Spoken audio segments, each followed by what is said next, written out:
Good morning. It is Thursday, June 13th, and we are up and at it early this morning because any good Arizona knows that in the summertime you get your stuff done early. We're heading out, taking the on-location vlog to the Juan Bautista, the Anza Trail. And why? Because it's significant for three reasons. One, it's the primary setting for my book, Blackwater Birding, that I'm writing a script for, hopefully to sell to a movie producer. Secondly, and more importantly, Juan Bautista was a Spaniard that traveled up from New Spain all the way up through the North American continent until he finally settled in San Francisco Bay. I can't even imagine back in 1776 what this must have been like. You know, the indigenous people that he encountered. It's amazing he even survived. We're going to walk a tiny little stretch of that, and I'm going to show you petroglyphs that was left, I'm thinking, by the Apaches. We'll have to get some true historians on here to find out. We're going to look at these petroglyphs. I'm going to show you a valley where the Hohokam had a massive culture that thrived for so long, and then they just disappeared. They disappeared long before Bautista got there, and nobody really knows why or where this culture went. Maybe they integrated into other native cultures. You know, nobody really truly knows. So let's go take a look, and I hope you have coffee because I forgot mine.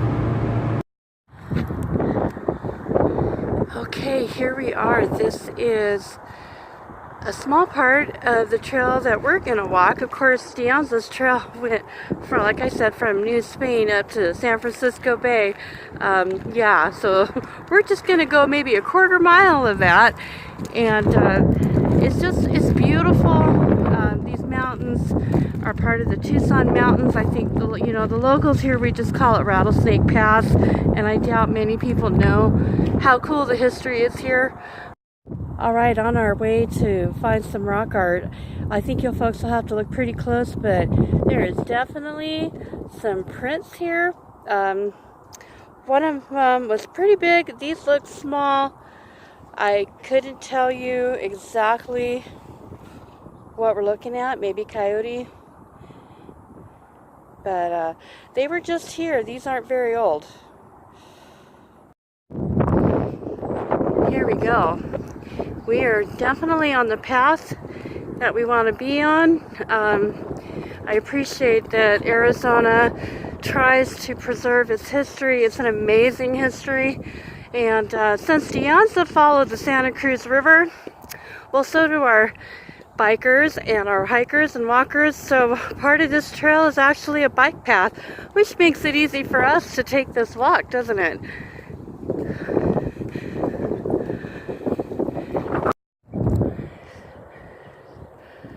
Okay, so we're here on the trail, and my guess is that these petroglyphs were formed maybe after Bautista, and here's why. There is something very cool and unusual. I can't talk this morning. That's because I didn't have coffee. Written on these rocks. So I'm going to do my very best to make sure you see these, but I admit it is going to be pretty hard given that I'm using this cheap camera. Okay, in the center of the screen there is a point on the bottom. Okay, so there's that boulder, and then in the middle of that boulder it comes to the point. On that point is a Kokopelli. I'm going to try to put a little geode marker so you can see the Kokopelli. And please forgive me if this is not coming through clear for you. I can't climb up there, and I don't know how else to do this. But there is one. If you look slightly higher, there's others, but they are pretty faint. Okay, so I'm going to scan to this boulder, And on the bottom left of that boulder is a circle and what looks like two feathers coming down from the circle. Up higher on the rock is another circle and more of these feathers. They kind of like resemble a windmill, like blades from a windmill.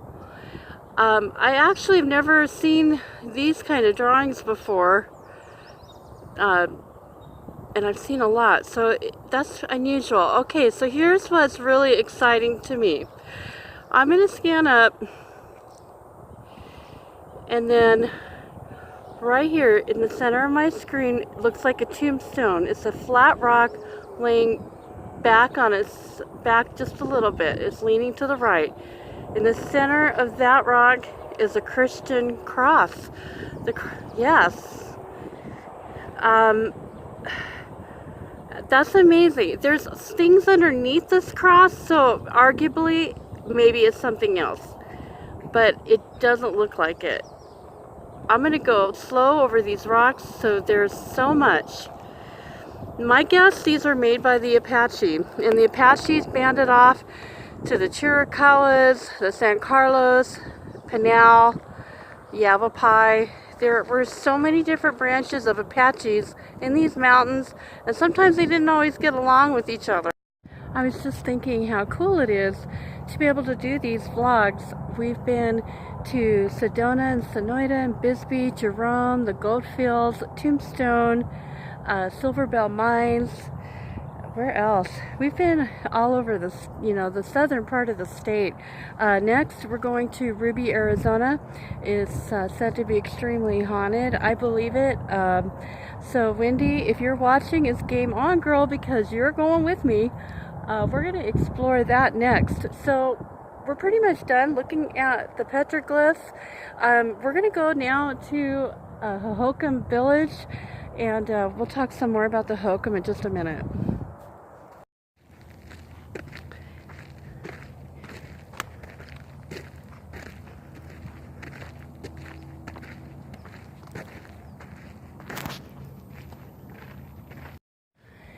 Well, the Hohokam site is really interesting. We are seeing artifacts on the ground, and you don't touch them, you just leave those alone. One of the things that to me that was really interesting when I learned a little bit about the Hohokam is they had not only an aptitude for science and their agriculture and canal digging for irrigation, which is important in Arizona. They also had a really good trade route with natives in New Spain, or what we now know as Mexico, along the coast. Archaeologists here have found seashells with etchings done inside the shell and feathers from tropical birds. Where they went, nobody knows for sure. They're gone. But thank you, Arizona, for preserving this. We're going to respect the culture and the history here. Leave it untouched. Go home, and thank you for visiting my vlog today. If you're not subscribed, get subscribed. Next time we're going to Ruby, Arizona. It's haunted. I'm scared. I'm a chicken, but I can't wait. Thank you guys for watching. Have a good day.